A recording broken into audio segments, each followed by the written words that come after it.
Шет елге оқуға түскің келеді, бірақ қалай екенін білмейсің бе? Apple'да жұмыс істейтін отандасымыз оның құпиясын ашты. Ақпарат Экспресс-ка сайтында шықты. Мына жігіттің есімі Темірлан. Ол әлемдегі ең мәртебелі танымал университеттердің бірі Стэнфордта оқыған. Инжиниринг менеджмент саласы бойынша магистратураны аяқтаған. Тараздың қарапайым ғана жігіті. Қазір Apple компаниясында қызмет атқарып жүр. Темірлан айтады, ең бастысы дайындалып, көп оқу керек. Басында әрине қиын болады, артынан үйреніп кетесің. Достарыңның қолдауы өте қажет. Негізінен Қазақстанда мықты азаматтар өте көп.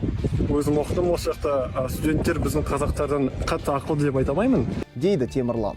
Ағылшын тілін жетік меңгеру керек. Ал егер сенің білімнен ғана емес, спорттан да жетістігің болса, тіпті керемет. Бұл сенің басымдылығың болады. Шет елге оқуға түсетін болсаңыз, Темірланның айтқан кеңестерін бір жерге түртіп алыңыз.